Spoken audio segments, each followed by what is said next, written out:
मन नीवा है मत उच्ची, मन नीवा है मत उच्ची, खंडे दी धार ते नचदे सान पंजाबी, मेले छिंजां पिंडां दी रौनक बनदे ते गिद्धा भंगड़ा साडी जिंद जान पंजाबी।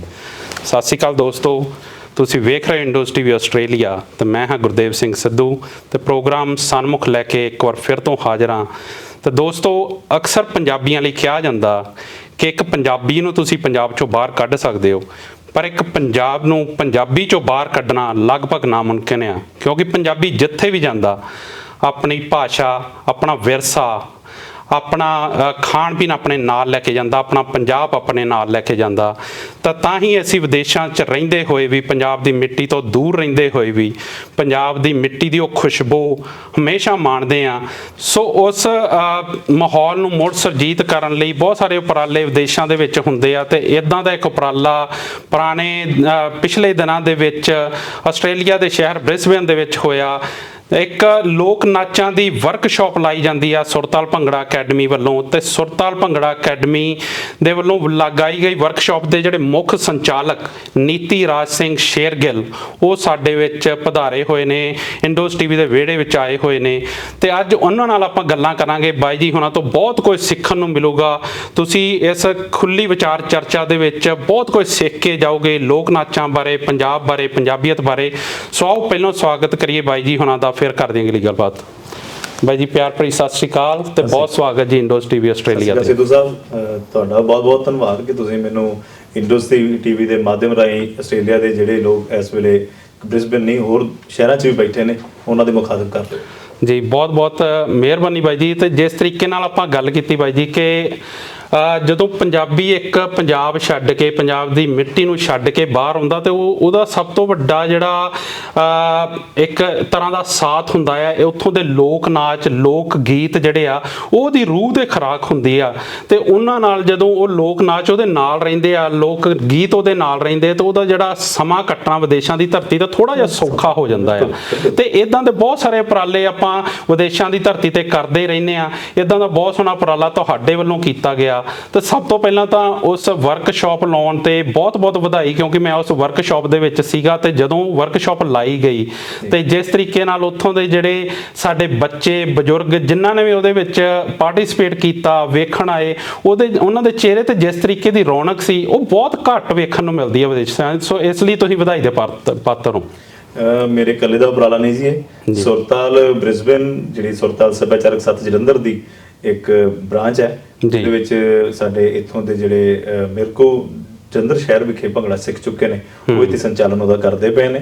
ਤੇ ਇਹ ਸਾਰਾ ਉਹਨਾਂ ਦਾ ਪਲੱਸ ਤੁਹਾਡੇ ਸਾਰਿਆਂ ਦਾ ਸਹਿਯੋਗ ਦੇ ਨਾਲ ਹੀ ਹੈ ਕਿ ਇਹ ਜਿਹੜੀ ਵਰਕਸ਼ਾਪ ਜਿਹੜੀ ਪਿਛਲੇ ਦਿਨੀ ਲੱਗੀ ਉਹ ਚੰਗੀ ਲੱਗੀ ਲੋਕਾਂ ਨੂੰ, ਔਰ ਉਹਦਾ ਜਿਹੜਾ ਪੋਜ਼ਿਟਿਵ ਜਿਹੜੇ ਆਊਟਪੁੱਟ ਨਿਕਲ ਕੇ ਆ ਰਹੀਆਂ ਕਿ ਲੋਕ ਆਪਣੇ ਲੋਕ ਨਾਚਾਂ ਨਾਲ ਹੋਰ ਜ਼ਿਆਦਾ ਜੁੜਦੇ ਪਏ ਨੇ। ਤੇ ਜਿੱਥੇ ਤੁਸੀਂ ਗੱਲ ਕੀਤੀ ਕਿ ਬੰਦਾ ਜਦੋਂ ਕੋਈ ਵੀ ਬਾਹਰ ਆਉਂਦਾ ਤੇ ਆਪਣੇ ਲੋਕ ਗੀਤ, ਉਹਦੇ ਲੋਕ ਨਾਚ ਉਹਦੇ ਉਹਨੂੰ ਮੋਟੀਵੇਟ ਕਰਦੇ ਨੇ। ਤੇ ਉਹ ਜਿਵੇਂ ਆਪਣੇ ਇੱਕ ਤੁਸੀਂ ਸੁਣਿਆ ਹੋਏਗਾ ਕਿ ਜਿੰਦਮਾਈ ਜੇ ਚੱਲਿਓ ਪਰਦੇਸ, ਕਦੀ ਨਾ ਭੁੱਲੀ ਆਪਣਾ ਦੇਸ਼, ਆਪਣੀ ਬੋਲੀ ਤੇ ਆਪਣਾ ਵੇਸ, ਬਿਲਕੁਲ ਬਹਿ ਜਾਣਾ ਮੇਰੇ ਕੋਲ ਤੇਰੇ ਮਿੱਠੜੇ ਨਹੀਂ ਲੱਗਦੇ ਬੋਲ। ਇਹ ਚੀਜ਼ਾਂ ਸਾਡੇ ਲੋਕ ਨਾਚਾਂ ਦੇ ਨਾਲ, ਸਾਡੇ ਲੋਕ ਗੀਤਾਂ ਨਾਲ ਪਹਿਲਾਂ ਜੁੜੀਆਂ ਹੋਈਆਂ ਨੇ, ਕਿਉਂਕਿ ਪੰਜਾਬੀ ਸ਼ੁਰੂ ਤੋਂ ਹੀ ਜਿਹੜੇ ਆਪਣੇ ਲੋਕ ਨਾਚਾਂ ਨਾਲ, ਲੋਕ ਵਿਰਸੇ ਨਾਲ ਜੁੜੇ ਰਹੇ ਨੇ, ਔਰ ਆਪਣੀ ਰੋਜ਼ੀ ਰੋਟੀ ਕਰਕੇ ਜਾਂ ਆਪਣੀ ਪਛਾਣ ਨੂੰ ਵਧਾਉਣ ਵਾਸਤੇ ਵਿਦੇਸ਼ਾਂ ਵਿੱਚ ਆਉਂਦੇ ਜਾਂਦੇ ਰਹੇ ਨੇ ਜੀ। ਉਸੇ ਤਰ੍ਹਾਂ ਹੀ ਜਦੋਂ ਆਸਟ੍ਰੇਲੀਆ ਦੇ ਵਿੱਚ ਇਹਨਾਂ ਨੇ ਵਰਕਸ਼ਾਪ ਤੋਂ ਪਹਿਲਾਂ ਜਦੋਂ ਅਕੈਡਮੀ ਸ਼ੁਰੂ ਕਰਨ ਦੀ ਗੱਲ ਕੀਤੀ, ਮਨਦੀਪ ਸਿੰਘ, ਰੁਪਿੰਦਰ ਸਿੰਘ ਔਰ ਸੌਰਵ ਮਹਿਰਾ ਨੇ, ਤੇ ਉਦੋਂ ਇਹੀ ਸੀ, ਮੈਂ ਇਹੀ ਕਿਹਾ ਸੀ ਉਹਨਾਂ ਨੂੰ ਕਿ ਬੇਟਾ ਜੋ ਵੀ ਤੁਸੀਂ ਕਰਨਾ ਹੈ, ਪਰ ਇੱਕ ਚੀਜ਼ ਜ਼ਰੂਰ ਦਿਮਾਗ 'ਚ ਰੱਖਿਓ ਕਿ ਜਿਹੜਾ ਆਪਣਾ ਲੋਕ ਨਾਚ ਹੈ ਉਹਦੇ ਜਿਹੜਾ ਅਸਲੀ ਸਰੂਪ ਨੇ, ਜਿਹੜੇ ਜੋ ਅਸਲੀ ਚੀਜ਼ਾਂ ਨੇ, ਜੋ ਮੈਂ ਆਪਣੇ ਉਸਤਾਦ ਮਰਹੂਮ ਡਾਕਟਰ ਇੰਦਰਜੀਤ ਸਿੰਘ ਹੋਰਾਂ ਤੋਂ ਸਿੱਖੀਆਂ ਨੇ, ਉਹਨਾਂ ਦੀ ਸੰਗਤ ਵਿੱਚ ਰਹਿ ਕੇ ਉਹ ਜਿਹੜੀਆਂ ਨੇ ਉਹ ਜਿਉਂਦੀਆਂ ਜ਼ਰੂਰ ਰੱਖਿਓ।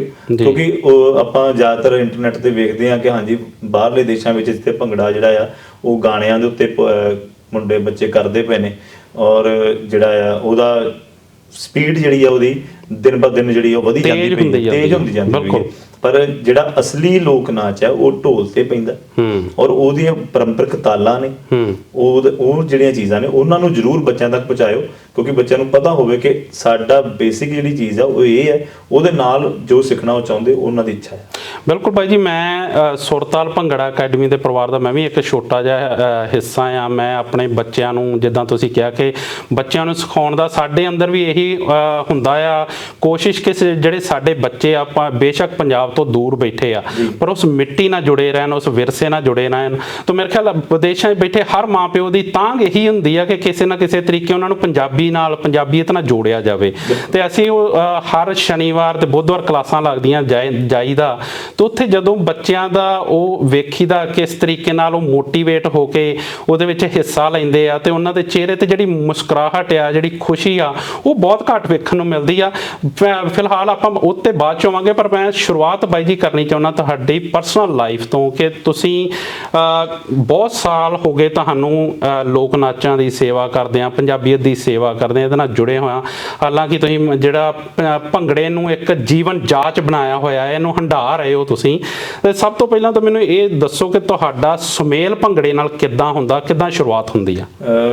ਮੈਂ ਭੰਗੜੇ ਵਿੱਚ 99 ਦੇ ਵਿੱਚ ਮੈਂ ਪਹਿਲੇ ਯੂਥ ਫੈਸਟੀਵਲ ਲੜਿਆ। ਉਸ ਤੋਂ ਪਹਿਲਾਂ 98 ਦੇ ਵਿੱਚ 1998 ਦੇ ਵਿੱਚ DAV ਕਾਲਜ ਜਲੰਧਰ ਦੀ ਜਿਹੜੀ ਭੰਗੜਾ ਟੀਮ ਆ ਉਹਦੇ ਵਿੱਚ ਐਜ਼ ਅ ਸਪੇਅਰ ਮੇਰੀ ਸਿਲੈਕਸ਼ਨ ਹੋਈ ਜੀ। ਤੇ ਉਦੋਂ ਪਹਿਲੇ ਸਾਲ ਜਿਹੜਾ ਟੀਮ ਦੇ ਨਾਲ ਜੁੜ ਕੇ ਟੀਮ ਦੇ ਜਿਹੜੇ ਬਾਕੀ ਕੰਮ ਨੇ ਨੱਚਣ ਤੋਂ ਇਲਾਵਾ ਜੋ ਬੈਕ ਐਂਡ ਤੇ ਹੁੰਦੇ ਆ, ਜਿਵੇਂ ਤੁਸੀਂ ਪ੍ਰੋਡਕਸ਼ਨ ਨਾਲ ਜੁੜੇ ਹੋਏ ਤੇ ਪਿੱਛੇ ਵੀ ਬਹੁਤ ਚੀਜ਼ਾਂ ਨੇ ਜੋ ਕੈਮਰੇ ਦਿਸਦਾ ਪਿਆ, ਕੈਮਰੇ ਦੇ ਪਿੱਛੇ ਵਾਲੇ ਬੰਦੇ ਜਿੰਨੇ ਕੁ ਜ਼ਰੂਰੀ ਨੇ, ਉਦਾਂ ਜਿਹੜੇ ਸਪੇਅਰ ਨੇ ਸਾਡੀ ਟੀਮ ਦੇ ਨਾਲ ਉਹਨਾਂ ਦੀ ਵੀ ਉਨੀ ਮਹੱਤਤਾ ਹੁੰਦੀ ਹੈ। ਤੇ ਉਦੋਂ ਮੈਂ ਟੀਮ ਦੇ ਨਾਲ ਜੁੜਿਆ ਤੇ ਫਿਰ 99 ਦੇ ਵਿੱਚ ਮੈਨੂੰ ਪਹਿਲੀ ਵਾਰੀ ਗੁਰੂ ਨਾਨਕ ਦੇਵ ਯੂਨੀਵਰਸਿਟੀ ਦੇ ਅਧੀਨ ਜਿਹੜਾ ਜ਼ੋਨਲ ਯੂਥ ਫੈਸਟੀਵਲ ਸੀ ਉਹਦੇ ਵਿੱਚ ਨੱਚਣ ਦਾ ਮੌਕਾ ਮਿਲਿਆ ਜੀ। ਤੇ ਉਹ ਜਿਹੜਾ ਫਿਰ ਮੌਕਾ ਸੀ ਹੋਏ ਡੇ ਬਾਈ ਡੇ ਔਰ ਈਅਰ ਬਾਈ ਈਅਰ ਉਹ ਚੱਲਦਾ ਰਿਹਾ।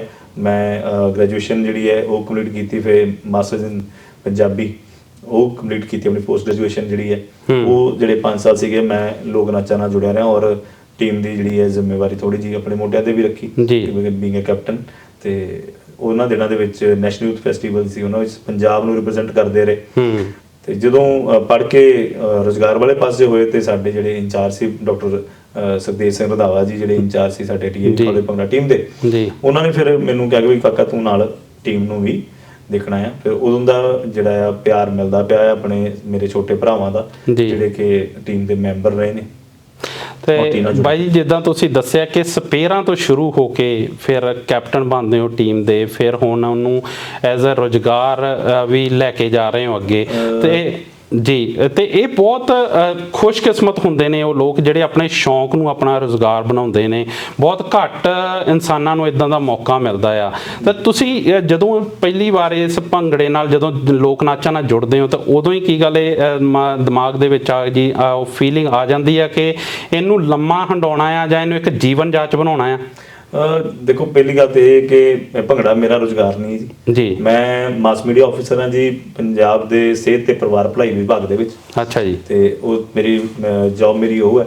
ਤੇ ਭੰਗੜੇ ਨਾਲ ਮੈਂ ਆਪਣੇ ਸ਼ੌਂਕ ਕਰਕੇ ਜੁੜਿਆ ਹੋਇਆ। ਕੀ ਬਾਤ। DAV ਕਾਲਜ ਨਾਲ ਜਾਂ KMB ਕਾਲਜ ਜਲੰਧਰ ਨਾਲ, ਸਿਟੀ ਇੰਸਟੀਚਿਊਟ ਨਾਲ, ਸਾਰੇ ਇਹ ਜਿੰਨੇ ਕਾਲਜਿਸ ਨੇ ਇੱਥੇ ਸਾਰੇ ਜਿੱਥੇ ਵੀ ਮੈਂ ਜਾਣਾ ਹੈ ਮੈਂ ਮੇਰੇ ਆਪਣੇ ਸੰਬੰਧ ਨੇ ਉਹਨਾਂ ਨਾਲ, ਮੈਨੂੰ ਉੱਥੋਂ ਪਿਆਰ ਮਿਲਦਾ ਹੈ, ਸਤਿਕਾਰ ਮਿਲਦਾ ਹੈ ਔਰ ਉੱਥੋਂ ਦੇ ਬੱਚੇ ਜਿਹੜੇ ਉਹ ਸ਼ਿੱਦਤ ਨਾਲ ਉਹ ਚੀਜ਼ ਨੂੰ ਸਿੱਖਣ ਦੀ ਕੋਸ਼ਿਸ਼ ਕਰਦੇ ਨੇ, ਜਿਹਦੇ ਕਰਕੇ ਮੈਂ ਉਹਨਾਂ ਨਾਲ ਜੁੜਿਆ ਹੋਇਆ ਜੀ। ਤੇ ਰਹੀ ਗੱਲ ਕਿ ਪਹਿਲੀ ਵਾਰੀ ਜਦੋਂ ਬੰਦਾ ਕੋਈ ਵੀ ਸਟੇਜ ਤੇ ਚੜ੍ਹਦਾ ਹੈ ਜਾਂ ਸਿੱਖਣਾ ਸ਼ੁਰੂ ਕਰਦਾ ਤੇ ਉਹ ਜਿਹੜੀ ਉਹਨੂੰ ਸਿਰਫ ਇਹ ਪਤਾ ਹੁੰਦਾ ਕਿ ਮੈਂ ਪਹਿਲਾ ਸਟੈਪ ਜਿਹੜਾ ਆ ਮੇਰਾ ਆ ਮੈਂ ਇਹ ਕਰਨਾ ਹੈ। ਉਸ ਤੋਂ ਬਾਅਦ ਜਿਹੜੀ ਅੱਗੇ ਦੀ ਵਿਜ਼ਨ ਹੈ ਉਹ ਜਿੱਦਾਂ ਤੁਸੀਂ ਉਹ ਚੀਜ਼ ਦੇ ਨੇੜੇ ਹੁੰਦੇ ਜਾਂਦੇ ਹੋ, ਜਿੰਨਾ ਤੁਸੀਂ ਉਹਨੂੰ ਆਪਣੇ ਉਸਤਾਦਾਂ ਤੋਂ ਬਰੀਕੀ ਨਾਲ ਸਿੱਖਦੇ ਜਾਂਦੇ ਹੋ, ਉਦਾਂ ਹੀ ਫਿਰ ਤੁਹਾਨੂੰ ਕਲੀਅਰ ਹੁੰਦੀ ਹੈ ਕਿ ਤੁਸੀਂ ਅੱਗੇ ਇਹਦੇ ਵਿੱਚ ਕੀ ਕਰ ਸਕਦੇ ਹੋ। ਤੁਹਾਡੇ ਕੋਲ ਇਹਦੀ ਨੌਲੇਜ ਆ ਗਈ ਹੈ, ਤੁਸੀਂ ਨੌਲੇਜ ਨੂੰ ਕਿੱਦਾਂ ਵੰਡਣਾ ਹੈ, ਕਿਉਂਕਿ ਇਹ ਲੋਕ ਨਾਚ ਨੇ, ਲੋਕਾਂ ਦੇ ਨਾਚ ਨੇ, ਲੋਕਾਂ ਦੀ ਸ਼ਮੂਲੀਅਤ ਬਹੁਤ ਜ਼ਰੂਰੀ ਹੈ। ਇਸ ਲਈ ਕਿ ਸਿਰਫ ਇਹ ਸੋਚ ਕੇ ਕਿ ਹਾਂ ਵੀ ਮੇਰਾ ਰੁਜ਼ਗਾਰ ਹੈ, ਨਹੀਂ, ਇਹਨੂੰ ਥੋੜਾ ਜਿਹਾ ਜਿਹੜਾ ਵੱਡੀ ਸੋਚ ਰੱਖ ਕੇ ਆਪਾਂ ਚੱਲੀਏ ਤੇ ਸਾਨੂੰ ਜਿਵੇਂ ਤੁਸੀਂ ਕਿਹਾ ਕਿ ਸੁਰਤਾਲ ਦੇ ਤੁਸੀਂ ਇੱਕ ਨਿੱਕੇ ਜਿਹੇ ਮੈਂਬਰ, ਤੁਸੀਂ ਨਿੱਕੇ ਜਿਹੇ ਮੈਂਬਰ ਨਹੀਂ, ਤੁਸੀਂ ਪਰਿਵਾਰ ਦੇ ਮੈਂਬਰ ਹੋ। ਪਰਿਵਾਰ ਦਾ ਮੈਂਬਰ ਕੋਈ ਵੀ ਨਿੱਕਾ ਨਹੀਂ ਹੁੰਦਾ। ਠੀਕ ਹੈ ਜੀ। ਉਸੇ ਤਰੀਕੇ ਦੇ ਨਾਲ ਸਾਡੀ ਜਿਹੜੀ ਸੋਚ ਹੈ ਥੋੜੀ ਵਿਸ਼ਾਲ ਭੰਗੜੇ ਦੇ ਵਾਂਗ ਹੀ ਵਿਸ਼ਾਲ ਹੋ ਜਾਂਦੀ ਹੈ।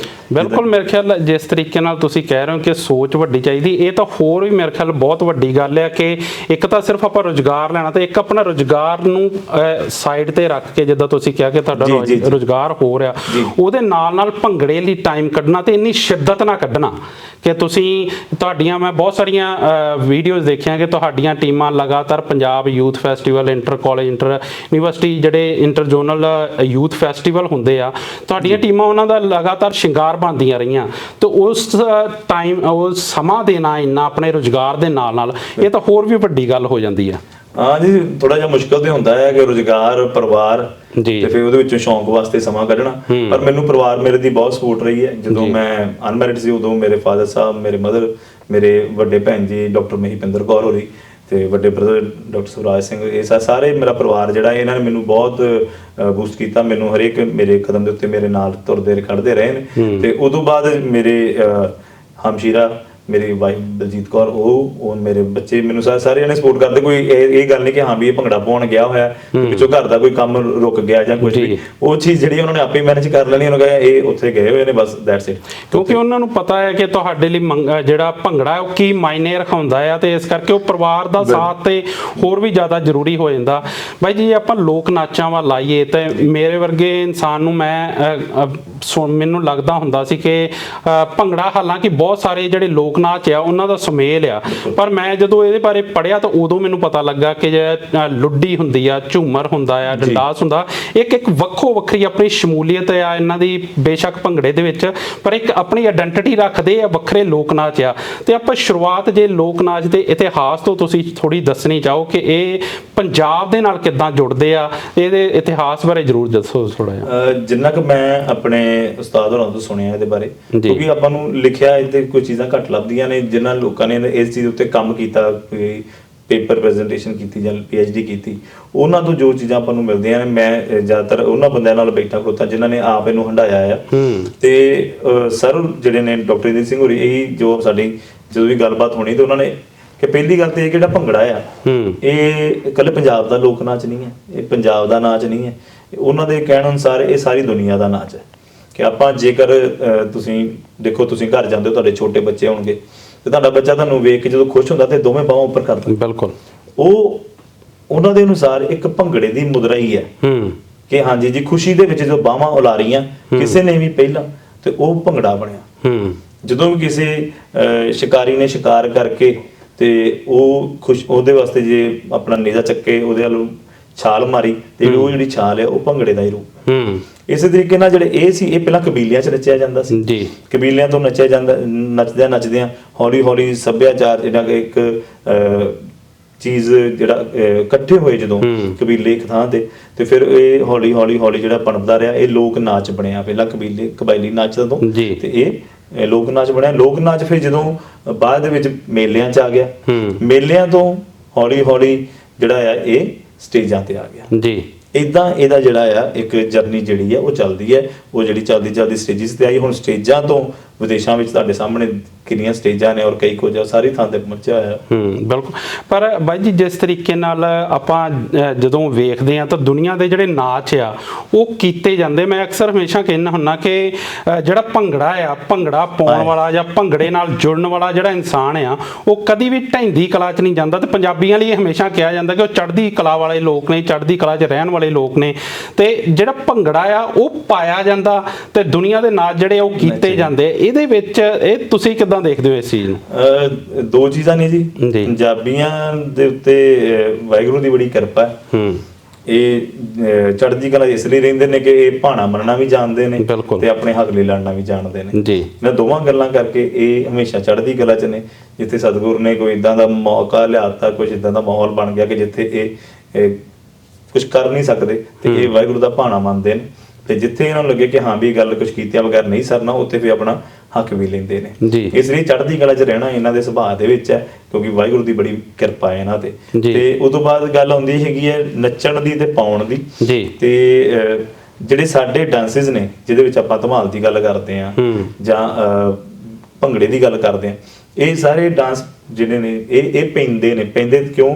ਕਿਉਂਕਿ ਜਿਵੇਂ ਆਪਾਂ ਪੜ੍ਹਦੇ ਸੀ ਕਿ ਹਾਂਜੀ ਕੌਡੀ ਪਾਈ ਗਈ, ਕਬੱਡੀ ਪੈਂਦੀ ਹੈ, ਛਿੰਝ ਜਿਹੜੀ ਹੈ ਉਹ ਪੈਂਦੀ ਹੈ। ਬਿਲਕੁਲ ਸਾਡੇ ਜਿਹੜੇ ਲੋਕ ਨਾਚ ਨੇ ਸਾਡੇ ਜੁੱਸੇ ਦਾ ਪ੍ਰਦਰਸ਼ਨ ਕਰਦੇ ਨੇ, ਸਾਡੇ ਜੋਸ਼ ਦਾ ਪ੍ਰਦਰਸ਼ਨ ਕਰਦੇ ਨੇ, ਸਾਡੇ ਸਰੀਰਾਂ ਦੇ ਜਿਹੜਾ ਕਸਰਤ ਵਾਂਗੂ ਸਾਡੇ ਜਿਹੜੇ ਲੋਕ ਨਾਚ ਨੇ ਕਿ ਤੁਸੀਂ ਜੇ ਵੇਖੋ ਕਿ ਅੱਜ ਕੱਲ੍ਹ ਤੇ ਪੰਜਾਬ ਦੇ ਵਿੱਚ ਜਿਹੜੇ ਜਿਮ ਨੇ, ਹੈਲਥ ਕਲੱਬ ਜਿਹੜੇ ਬਣੇ ਹੋਏ ਨੇ, ਉੱਥੇ ਬਕਾਇਦਾ ਉਹ ਭੰਗੜਾ ਇੰਸਟ੍ਰਕਟਰ ਨੂੰ ਸੱਦਦੇ ਨੇ ਕਾਰਡੀਓ ਕਰਾਉਣ ਵਾਸਤੇ ਜਾਂ ਸਟੈਮਿਨਾ ਵਰਕ ਕਰਾਉਣ ਵਾਸਤੇ, ਕ੍ਰੋਸਫਿਟ ਵਾਸਤੇ ਉਹ ਬਕਾਇਦਾ ਸੱਦਦੇ, ਕਿਉਂਕਿ ਸਾਡੇ ਨਾਚ ਇਕੱਲੇ ਮਨ ਪਰਚਾਵੇ ਦਾ ਸਾਧਨ ਨਹੀਂ ਹੈ। ਸਾਡੇ ਨਾਚ ਜਿਹੜੇ ਨੇ ਉਹ ਸਾਡੀ ਸ਼ਕਤੀ ਦਾ ਪ੍ਰਦਰਸ਼ਨ ਵੀ ਨੇ। ਇਹ ਚੀਜ਼ਾਂ ਜਿਹੜੀਆਂ ਨਾਲ ਨਾਲ ਚੱਲਦੀਆਂ, ਇਸ ਕਰਕੇ ਇਹ ਨੱਚੇ ਵੀ ਜਾਂਦੇ ਨੇ। ਨੱਚੇ ਤੇ ਜਿਹੜੇ ਲੋਕੀ ਕਹਿੰਦੇ ਹਾਂ ਵੀ ਨਾਚ ਹੈਗਾ, ਇਸ ਕਰਕੇ ਕਹਿੰਦੇ ਨੱਚੇ ਜਾਂਦੇ, ਅਸਲ 'ਚ ਇਹ ਪੈਂਦੇ ਹੀ ਨੇ। ਕਿ ਜੇ ਕੋਈ ਕਹਿੰਦਾ ਕਿ ਮੈਂ ਭੰਗੜਾ ਕਰਨਾ ਹੈ, ਉਹ ਕਰਨਾ ਨਹੀਂ, ਉਹ ਪਾਉਂਦਾ ਹੀ ਹੈ। ਇਹ ਚੀਜ਼ ਹੈ। ਬਿਲਕੁਲ ਜਿਸ ਤਰੀਕੇ ਨਾਲ ਤੁਸੀਂ ਕਿਹਾ ਕਿ ਜਿਮ ਦੇ ਵਿੱਚ ਜਿਹੜਾ ਉਹ ਕਾਰਡੀਓ ਵਜੋਂ ਵੀ ਲਿਆ ਜਾਂਦਾ ਆ।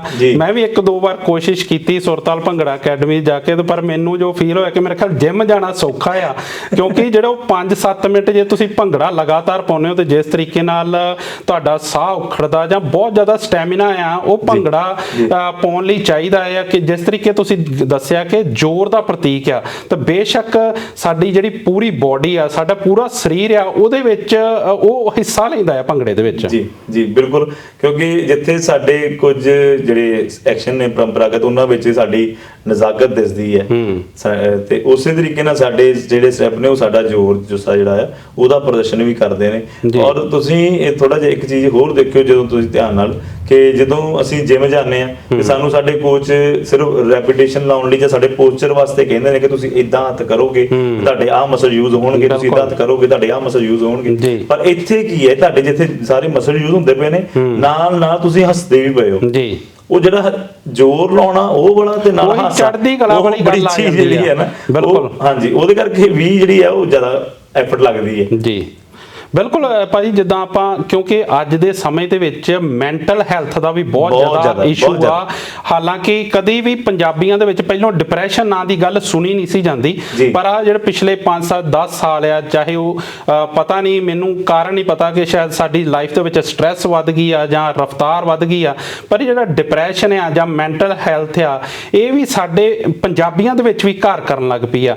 ਤੇ ਮੇਰੇ ਖਿਆਲ ਜਿਹੜਾ ਭੰਗੜਾ ਆ ਉਹ ਜਾਂ ਸਾਡੇ ਲੋਕ ਨਾਚ ਆ, ਸਾਡੇ ਲੋਕ ਗੀਤ ਆ, ਉਹ ਇਹਦਾ ਇਲਾਜ ਵਜੋਂ ਵੀ ਬਹੁਤ ਵਧੀਆ ਤਰੀਕਾ ਆ। ਹੋ ਸਕਦੇ ਨੇ ਜੀ, ਇਹ ਵੈਸੇ ਤੇ ਜਿਹੜੇ ਕੋਈ ਇਸ ਦੇ ਮਾਹਰ ਨੇ ਉਹ ਜ਼ਿਆਦਾ ਵਧੀਆ ਤਰੀਕੇ ਨਾਲ ਦੱਸ ਸਕਣਗੇ, ਪਰ ਐਜ਼ ਅ ਲੇਮੈਨ ਸਿਰਫ ਭੰਗੜੇ ਦੇ ਨਾਲ ਸੰਬੰਧਿਤ ਹੋਣ ਕਰਕੇ ਮੈਂ ਇਹ ਗੱਲ ਜ਼ਰੂਰ ਕਹਿ ਸਕਦਾ ਕਿ ਜਦੋਂ ਅਸੀਂ 8 ਬੰਦੇ ਜਾਂ 10 ਬੰਦੇ ਦੀ ਟੀਮ 'ਚ ਨੱਚਦੇ ਆ ਤੇ ਅਸੀਂ, ਸਾਡਾ ਜਿਹੜਾ ਲੋਕ ਨਾਚ ਹੈ ਸਾਨੂੰ ਦੂਜੇ ਨਾਲ ਭਾਈਚਾਰਾ ਸਿਖਾਉਂਦਾ। ਅਸੀਂ ਇੱਕ ਦੂਜੇ ਦੇ ਨਾਲ ਜੁੜਦੇ ਆ। ਜਦੋਂ ਇੱਕ ਦੂਜੇ ਨਾਲ ਜੁੜਦੇ ਆ, ਫਿਰ ਅਸੀਂ ਆਪਣੇ ਦਿਲ ਦੇ ਬਲਬਲੇ ਆ ਉਹ ਕੱਢਦੇ ਵੀ ਆ। ਤੇ ਉਹ ਜੋ ਦਿਲ ਦੇ ਬਲਬਲੇ, ਜੋ ਸਿਆਣੇ ਕਹਿੰਦੇ ਨੇ ਕਿ ਲੋੜ ਪੈ ਜਾਏ ਤੇ ਕੋਠੇ ਚੜ ਕੇ ਰੌਲਾ ਪਾਓ, ਬਿਲਕੁਲ, ਕਿ ਕੰਧ ਨੂੰ ਵੀ ਆਵਾਜ਼ ਮਾਰ ਲਈਦੀ ਹੈ ਕਿ ਹਾਂ ਵੀ ਆਸਰਾ ਲੈਣ ਵਾਸਤੇ। ਤੇ ਉਸ ਤਰੀਕੇ ਜਦੋਂ ਅਸੀਂ ਇੱਕ ਦੂਜੇ ਨਾਲ ਗੱਲਾਂ ਕਰਦੇ, ਸਾਡੇ ਮੁਸ਼ਕਲਾਂ ਦੇ ਹੱਲ ਨਿਕਲਦੇ ਨੇ। ਉਹ ਜਿਹੜੀ ਚੀਜ਼ ਹੈ, ਉਸ ਸਿਲਸਿਲੇ ਦੇ ਵਿੱਚ ਜੇ ਆਪਾਂ ਗੱਲ ਕਰੀਏ ਕਿ ਹਾਂਜੀ ਜੀ ਡਿਪਰੈਸ਼ਨ ਵਾਲੀ, ਤੇ ਲੋਕ ਨਾਚ ਜਿਹੜੇ ਆ ਇਸ ਵਿੱਚ ਪੱਕੀ ਗੱਲ ਕਾਰਗਰ ਸਾਬਤ ਹੋਣਗੇ ਕਿ ਹਾਂ ਜਦੋਂ ਅਸੀਂ ਇਕੱਠਿਆਂ ਹੋ ਕੇ ਕੋਈ ਚੀਜ਼ ਕਰਦੇ ਆ, ਸਿਰਫ ਇਹ ਨਹੀਂ ਕਿ ਅਸੀਂ ਜਦੋਂ 10 ਮਿੰਟ ਜਾਂ ਅੱਧਾ ਘੰਟਾ ਜਿਹੜਾ ਨੱਚ ਲਿਆ, ਉਹ ਨੱਚਣ ਤੋਂ ਬਾਅਦ ਜਦੋਂ ਉਹਦੇ ਬਾਰੇ ਗੱਲਾਂ ਹੁੰਦੀਆਂ ਨੇ, ਜਦੋਂ ਅਸੀਂ ਇਕੱਠੇ ਬਹਿ ਕੇ, ਹੁਣ ਸਾਡੇ ਕਾਲਜ ਦੇ ਵਿੱਚ ਹੀ ਜਦੋਂ ਨੱਚ ਕੇ ਹਟਦੇ ਨੇ ਮੁੰਡੇ, ਤੇ ਉਸ ਤੋਂ ਬਾਅਦ ਡਿਸਕਸ਼ਨ ਹੋਣੀ ਕਿ ਹਾਂ ਵੀ ਇਹ ਚੀਜ਼ ਕਿੱਦਾਂ ਕੀਤੀ ਜਾਵੇ, ਇਹ ਕਿੱਦਾਂ ਸੁਧਾਰ ਕੀਤਾ ਜਾਵੇ।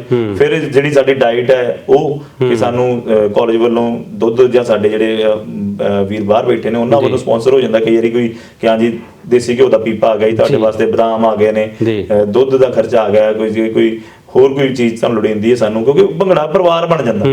ਤੇ ਉਹ ਪਰਿਵਾਰ ਦੇ ਵਿੱਚ ਫਿਰ ਜਦੋਂ ਤੁਹਾਨੂੰ ਕਿਤੇ ਤੁਸੀਂ ਢਿੱਲੇ ਪੈਂਦੇ ਹੋ, ਤੁਹਾਨੂੰ ਕਿਤੇ ਔਕੜ ਆਉਂਦੀ ਹੈ ਜ਼ਿੰਦਗੀ ਦੇ ਵਿੱਚ, ਤੇ ਤੁਹਾਨੂੰ ਤੁਹਾਡੀਆਂ ਜਿਹੜੀਆਂ ਸਿਰਫ ਇਹ 2 ਬਾਹਾਂ ਨਹੀਂ, ਤੁਹਾਡੇ ਨਾਲ ਤੁਹਾਡੀਆਂ 8 ਬਾਹਾਂ ਹੋਰ ਨਾਲ ਜੁੜ ਜਾਂਦੀਆਂ ਨੇ, ਜਿਹੜੀਆਂ ਤੁਹਾਨੂੰ ਸੰਭਾਲ ਲੈਂਦੀਆਂ ਨੇ। ਉਹ ਜਿਹੜੀ ਬਾਈ ਜੀ ਫਿਲਮ ਤੁਸੀਂ ਵੇਖੀ ਹੋਣੀ ਆ, ਆਸ਼ਕੇ ਅਮਰਿੰਦਰ ਗਿੱਲ ਹੋਣਾ ਦੀ ਫਿਲਮ ਹੈ, ਉਹਦੇ ਵਿੱਚ ਉਹਨਾਂ ਨੇ ਬਹੁਤ ਵਾਰ ਕਿਹਾ ਕਿ ਜਦੋਂ ਉਹ ਕਹਿੰਦੇ ਕਿ ਤੂੰ ਖੜਾ ਕਿੱਦਾਂ ਆ, ਉਹ ਕਹਿੰਦਾ ਭੰਗੜੇ ਵਾਲੇ ਇਦਾਂ ਹੀ ਖੜਦੇ ਆ, ਕਿਉਂਕਿ ਉਸ ਚੀਜ਼ ਨੂੰ ਆਪਾਂ ਉਹ 'ਚ ਵੀ ਦਰਸਾਇਆ ਗਿਆ ਕਿ ਇੱਕ ਭੰਗੜਾ ਜਿਹੜਾ ਹੈ ਉਹ ਜੀਵਨ ਜਾਚ ਬਣ ਜਾਂਦਾ ਹੈ, ਤੁਹਾਨੂੰ ਜਿਉਣ ਦਾ ਤਰੀਕਾ ਸਿਖਾਉਂਦਾ ਆ, ਤੁਹਾਨੂੰ ਹੱਸਣ ਦਾ ਤਰੀਕਾ ਸਿਖਾਉਂਦਾ, ਮੁਸ਼ਕਲਾਂ ਨਾਲ ਲੜਨ ਦਾ ਤਰੀਕਾ ਸਿਖਾਉਂਦਾ ਆ। ਬਿਲਕੁਲ ਜੀ, ਬਹੁਤ ਚੀਜ਼ਾਂ ਤੁਹਾਨੂੰ ਇਹੋ ਜਿਹੀਆਂ ਮਿਲਣਗੀਆਂ ਕਿ ਹਾਂ ਵੀ ਕਈ ਵਾਰੀ ਤੁਹਾਡੀ ਜ਼ਿੰਦਗੀ ਦੇ ਵਿੱਚ ਇਹੋ ਜਿਹਾ ਮੌਕਾ ਆ ਜਾਂਦਾ ਕਿ ਤੁਹਾਨੂੰ ਫਿਰ ਤੁਹਾਨੂੰ ਇਹ ਚੇਤੇ ਆਉਂਦਾ ਕਿ ਤੁਹਾਡੀ ਤੁਸੀਂ ਕਿਸੇ ਵੇਲੇ ਇਹ ਸਟਰਗਲ ਕੀਤੀ ਸੀ, ਸਟਰਗਲ ਕਰਕੇ ਤੁਸੀਂ ਇਸ ਲੈਵਲ ਤੇ ਪਹੁੰਚੇ ਹੋ, ਤੁਸੀਂ ਫਿਰ ਸਟਰਗਲ ਕਰਕੇ ਤੁਸੀਂ ਇਸ ਮੁਸ਼ਕਲ ਦੇ ਵਿੱਚੋਂ ਵੀ ਨਿਕਲ ਸਕਦੇ ਹੋ ਜੀ। ਉਹ ਚੀਜ਼ ਜਿਹੜੀ ਆ ਉਹ ਆ ਜਾਂਦੀ ਹੈ। ਬਿਲਕੁਲ। ਬਾਕੀ ਉਹ ਜਿਹੜੀ ਗੱਲ ਭਾਈ ਅਮਰਿੰਦਰ ਫਿਲਮ 'ਚ ਆਖੀ ਹੋਈ ਹੈ ਕਿ ਖੜੇ ਹੋਣ ਦਾ ਤਰੀਕਾ, ਉਹ ਤੇ ਪੰਜਾਬੀਆਂ ਦਾ ਹੈ ਹੀ ਆ, ਇੱਕ ਕੱਢ ਕੇ ਖੜਨਾ ਜਿਹੜੀ ਨਾਲ ਕੱਢਦੇ ਨੇ। ਬਿਲਕੁਲ। ਤੇ ਬਾਈ ਜੀ ਜੇ ਆਪਾਂ ਪੰਜਾਬ ਦੀ ਜਾਂ ਭੰਗੜੇ ਦੀ ਗੱਲ ਕਰੀਏ ਤਾਂ ਪਹਿਲੇ ਸਮਿਆਂ 'ਚ ਚਾਹੇ ਆਪਾਂ ਮੂਵੀਜ਼ 'ਚ ਵੇਖ ਲਈ, ਬਹੁਤ ਸਾਰੀਆਂ ਫਿਲਮਾਂਕਣ ਕੀਤਾ ਗਿਆ ਥਾਵਾਂ ਤੇ, ਉਦੋਂ ਭੰਗੜੇ ਦਾ ਰੂਪ ਹੋਰ ਹੁੰਦਾ ਸੀ ਥੋੜਾ, ਜਾਂ ਡਰੈਸ ਜਾਂ ਉਹਦੇ ਵਿੱਚ ਜਿਹੜੀ ਵੇਸ਼ ਭੂਸ਼ਾ ਸੀ ਉਹ ਹੋਰ ਤਰੀਕੇ ਦੀ ਸੀ, ਪਰ ਅੱਜ ਕੱਲ੍ਹ ਉਹ ਬਦਲਾਅ ਆ ਗਿਆ। ਉਹਦੇ ਬਾਰੇ ਤੁਸੀਂ ਕਿੱਦਾਂ ਦੇਖਦੇ ਹੋ?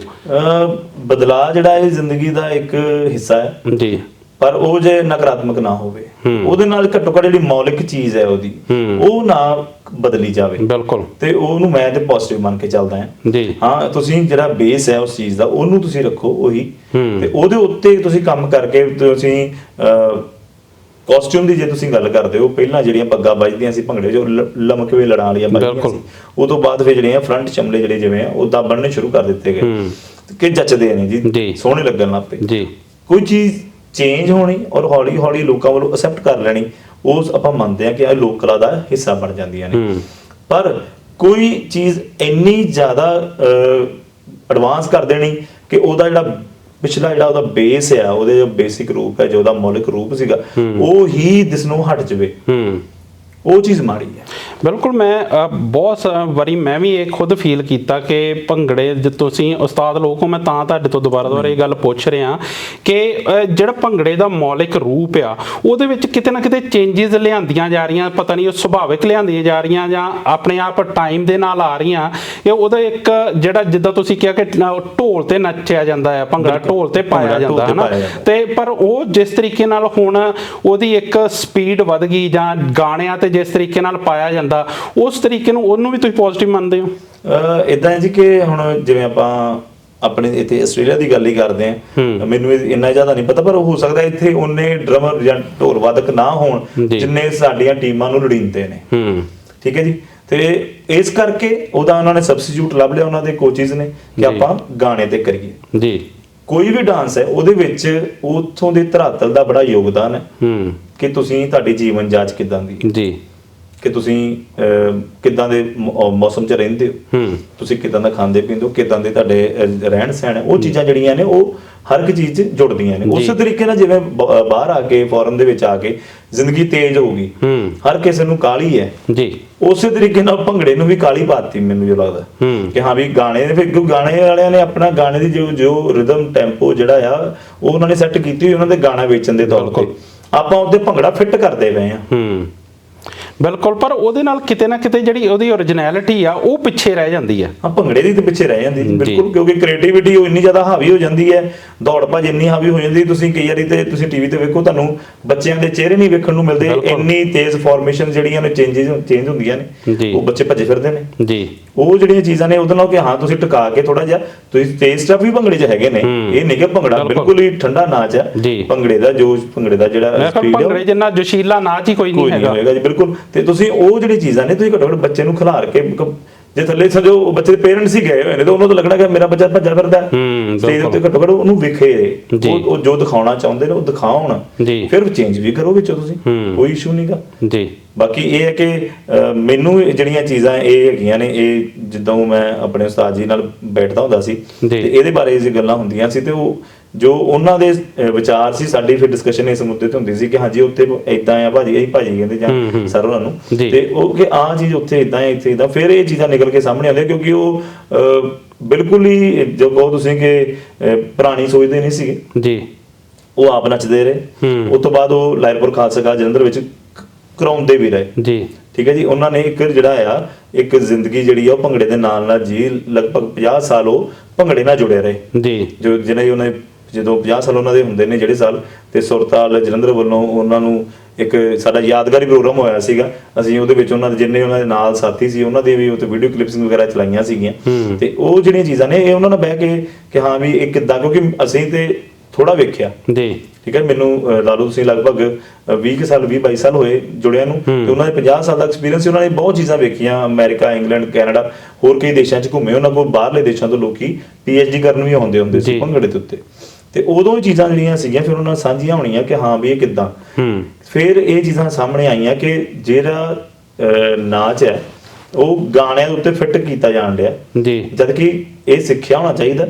ਇਹਦੇ ਜਿਹੜੀਆਂ ਇਹਦੀਆਂ ਰਿਦਮਸ ਨੇ, ਜੋ ਇਹਦੀਆਂ ਤਾਲਾਂ ਨੇ, ਉੱਤੇ ਹੀ ਨੱਚਿਆ ਜਾਵੇ।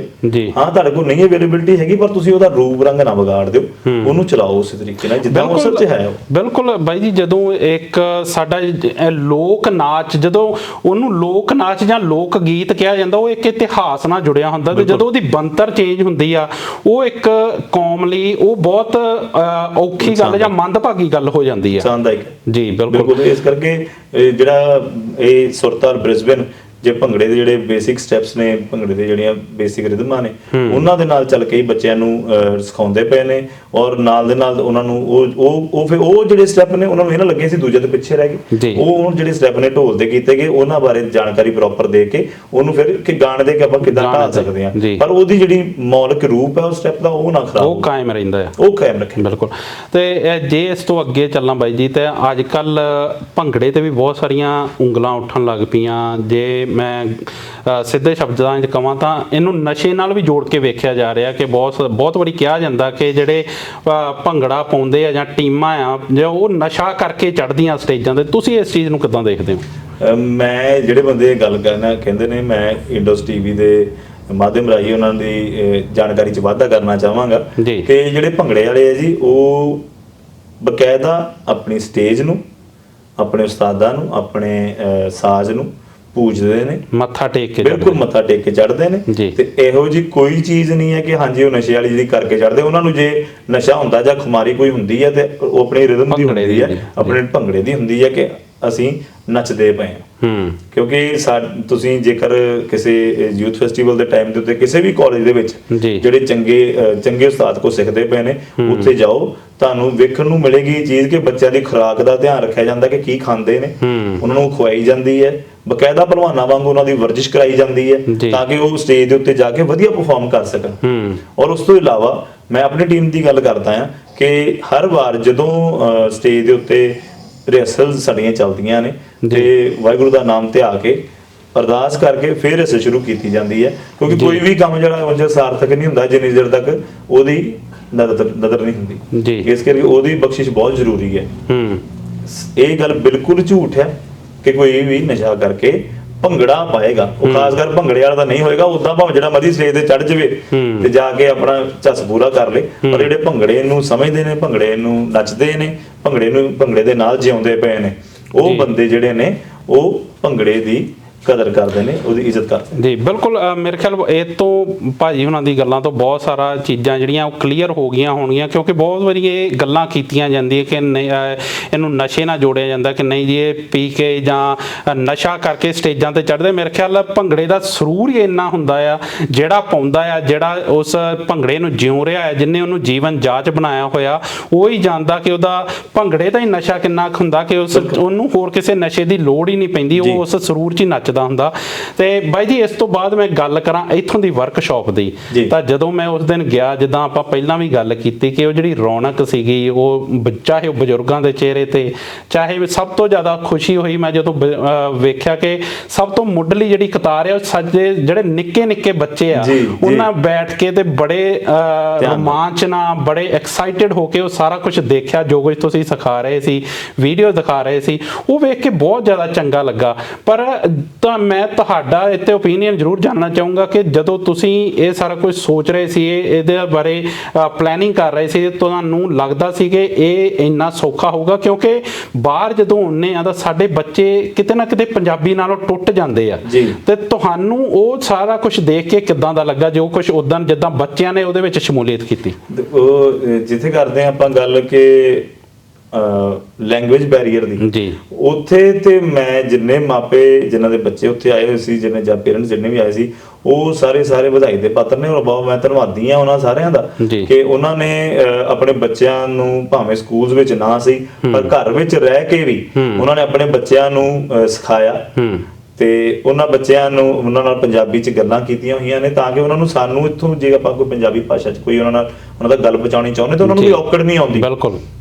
ਔਰ ਕਈ ਬੱਚੇ ਤੇ ਬਹੁਤ ਇੰਨੇ ਪਿਆਰਾ ਬੋਲਦੇ, ਇੰਨਾ ਸੋਹਣਾ ਬੋਲਦੇ ਨੇ, ਸਾਨੂੰ ਸੋਚਣ ਲੱਗੇ ਕਿ ਬੋਲਣ ਲੱਗੇ ਦੇਖਣਾ ਪੈਂਦਾ ਕਿ ਹਾਂ ਵੀ ਬੱਚਾ ਇੰਨੇ ਹਲੀਮੀ ਨਾਲ ਗੱਲ ਕਰਦਾ ਹੈ, ਇਹ ਪੰਜਾਬ ਆ ਕਿ ਇੱਥੇ ਹੈ। ਕਈ ਬੱਚੇ ਉੱਥੇ ਵੀ ਪੰਜਾਬੀ ਜਿਹੜੀ ਹੈ ਉਹ ਇੰਨੀ ਵਧੀਆ ਤਰੀਕੇ ਨਾਲ ਨਹੀਂ ਬੋਲ ਸਕਦੇ ਜਿੰਨੇ ਇੱਥੇ ਬੋਲਦੇ ਪਏ ਨੇ ਜੀ। ਤੇ ਜਿੱਥੇ ਗੱਲ ਆਈ ਵਰਕਸ਼ਾਪ ਦੀ, ਉੱਥੇ ਆਪਾਂ ਜ਼ਰੂਰ ਜਦੋਂ ਅਸੀਂ ਪਲਾਨ ਕਰਦੇ ਪਏ ਸੀ ਤੇ ਸਾਡਾ ਇੱਕ ਜਿਹੜਾ ਸੀ ਇਹ ਕੁਐਸਚਨ ਮਾਰਕ ਜ਼ਰੂਰ ਸੀਗਾ ਕਿ ਜੇਕਰ ਬੱਚਿਆਂ ਨੂੰ ਕੋਈ ਗੱਲ ਨਹੀਂ ਸਮਝ ਆਉਂਦੀ ਤੇ ਉਹਨਾਂ ਨੂੰ ਆਪਾਂ ਕਿੱਦਾਂ ਸਮਝਾਉਣੀ ਹੈ। ਪਰ ਵਾਹਿਗੁਰੂ ਦੀ ਸਹੁੰ ਲੱਗੇ ਸਾਨੂੰ ਮੁਸ਼ਕਲ ਹੀ ਨਹੀਂ ਆਈ, ਸਾਨੂੰ ਮੁਸ਼ਕਲ ਹੀ ਨਹੀਂ ਆਈ ਇਹ ਚੀਜ਼ ਦੀ ਕਿ ਹਾਂ ਵੀ ਕਿ ਬੱਚਿਆਂ ਨੂੰ ਕੋਈ ਗੱਲ ਪਤਾ ਨਹੀਂ ਲੱਗੀ ਜੀ।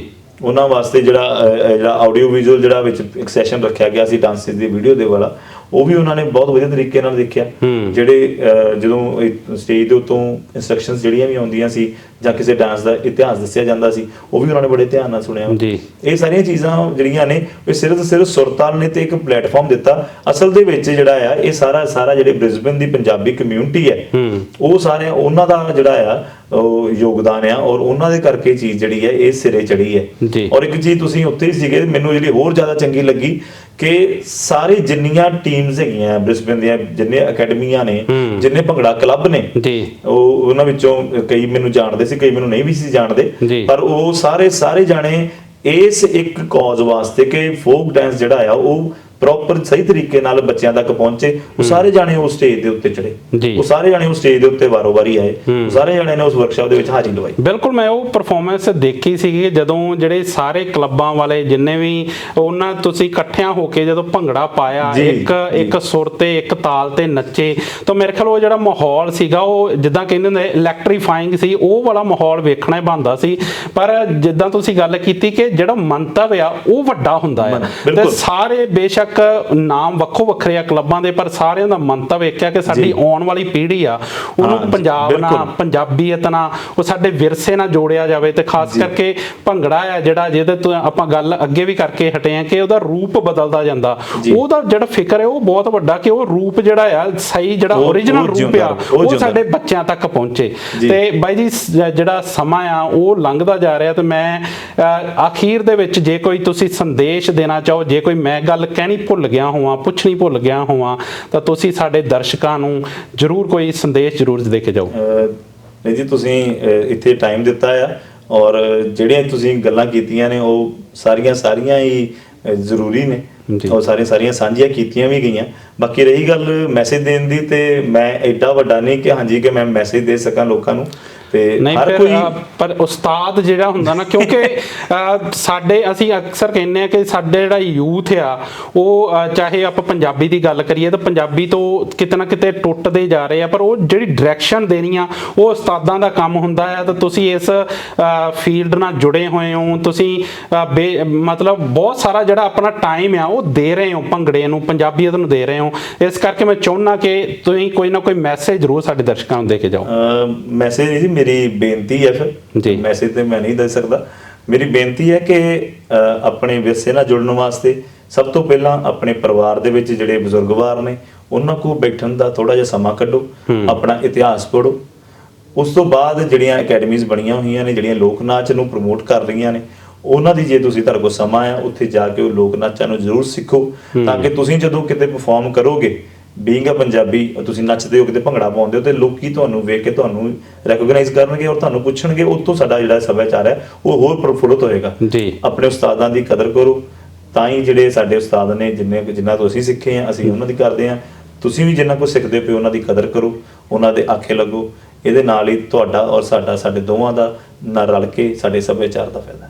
ਜੀ ਬਿਲਕੁਲ, ਮੇਰੇ ਖਿਆਲ ਭਾਜੀ ਨੇ ਜਿਹੜੀਆਂ ਗੱਲਾਂ ਕੀਤੀਆਂ ਇਹਦੇ ਵਿੱਚ ਜਿਹੜਾ ਕੁੱਜੇ 'ਚ ਸਮੁੰਦਰ ਬੰਦ ਕਰਨ ਵਾਲੀ ਗੱਲ ਆ ਉਹ ਕਰਤੀ, ਕਿਉਂਕਿ ਅੱਜ ਦੇ ਸਮੇਂ ਦੇ ਵਿੱਚ ਸਾਡੀ ਆਉਣ ਵਾਲੀ ਜਿਹੜੀ ਪੀੜ੍ਹੀ ਆ ਸਾਡੀ ਉਹਨੂੰ ਪੰਜਾਬ ਨਾਲ, ਪੰਜਾਬੀਅਤ ਨਾਲ, ਸਾਡੇ ਵਿਰਸੇ ਨਾਲ ਜੋੜਨ ਦੀ ਬਹੁਤ ਜ਼ਿਆਦਾ ਲੋੜ ਹੈ। ਤੇ ਹਰੇਕ ਮੇਰੇ ਖਿਆਲ ਮਾਂ-ਬਾਪ ਦਾ ਇਹ ਫਰਜ਼ ਬਣਦਾ, ਹਰੇਕ ਉਸਤਾਦ ਦਾ ਇਹ ਫਰਜ਼ ਬਣਦਾ ਕਿ ਉਹ ਸਾਡਾ ਜਿਹੜਾ ਯੂਥ ਆ, ਸਾਡੀ ਪੀੜ੍ਹੀ ਆ, ਉਹਨੂੰ ਉਹ ਦਿਸ਼ਾ ਦੇਵੇ ਜਿਹਦੇ ਵਿੱਚ ਉਹ ਜਿਹੜੇ ਸਾਡੇ ਵਿਰਸੇ ਨੂੰ, ਕਿਉਂਕਿ ਅਕਸਰ ਕਿਹਾ ਜਾਂਦਾ ਕਿ ਜਿਹੜੀਆਂ ਕੌਮਾਂ ਆਪਣਾ ਵਿਰਸਾ ਜਾਂ ਆਪਣੀ ਬੋਲੀ ਭੁੱਲ ਜਾਂਦੀਆਂ, ਉਹ ਖਤਮ ਹੋ ਜਾਂਦੀਆਂ।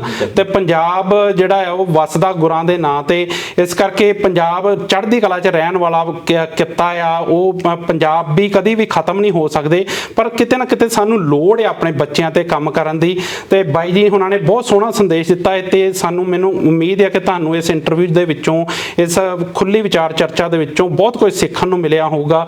ਤੇ ਬਾਈ ਜੀ ਇਹਦੇ ਨਾਲ ਨਾਲ ਤੁਹਾਡਾ ਬਹੁਤ ਬਹੁਤ ਧੰਨਵਾਦ ਇੰਡੋਜ਼ ਟੀਵੀ ਆਸਟ੍ਰੇਲੀਆ ਤੇ ਤੁਸੀਂ ਆਪਣਾ ਕੀਮਤੀ ਸਮਾਂ ਦਿੱਤਾ ਤੇ ਸ਼ਬਦ ਜਿਹੜੇ ਆ ਉਹ ਸਾਡੇ ਦਰਸ਼ਕਾਂ ਨਾਲ ਸਾਂਝੇ ਕੀਤੇ। ਬਹੁਤ ਬਹੁਤ ਧੰਨਵਾਦ ਇੰਡੋਜ਼ ਟੀਵੀ ਦਾ ਜੀ, ਇਸ ਨੂੰ ਸਭ ਤੁਹਾਡਾ ਥੈਂਕ ਯੂ ਵੈਰੀ ਮਚ। ਸੋ ਦੋਸਤੋ, ਤੁਸੀਂ ਦੇਖ ਰਹੇ ਸੀ ਪ੍ਰੋਗਰਾਮ ਸਨਮੁਖ। ਇਸੇ ਤਰ੍ਹਾਂ ਅਸੀਂ ਫੇਰ ਬਹੁਤ ਜਲਦੀ ਇੱਕ ਹੋਰ ਸ਼ਖਸੀਅਤ ਨਾਲ ਤੁਹਾਡੇ ਸਨਮੁਖ ਹੋਵਾਂਗੇ ਤੇ ਉਹਨਾਂ ਨਾਲ ਉਹਨਾਂ ਦੇ ਲਾਈਫ ਐਕਸਪੀਰੀਅੰਸ ਨੂੰ ਤੁਹਾਡੇ ਕੋਲ ਲੈ ਕੇ ਆਵਾਂਗੇ।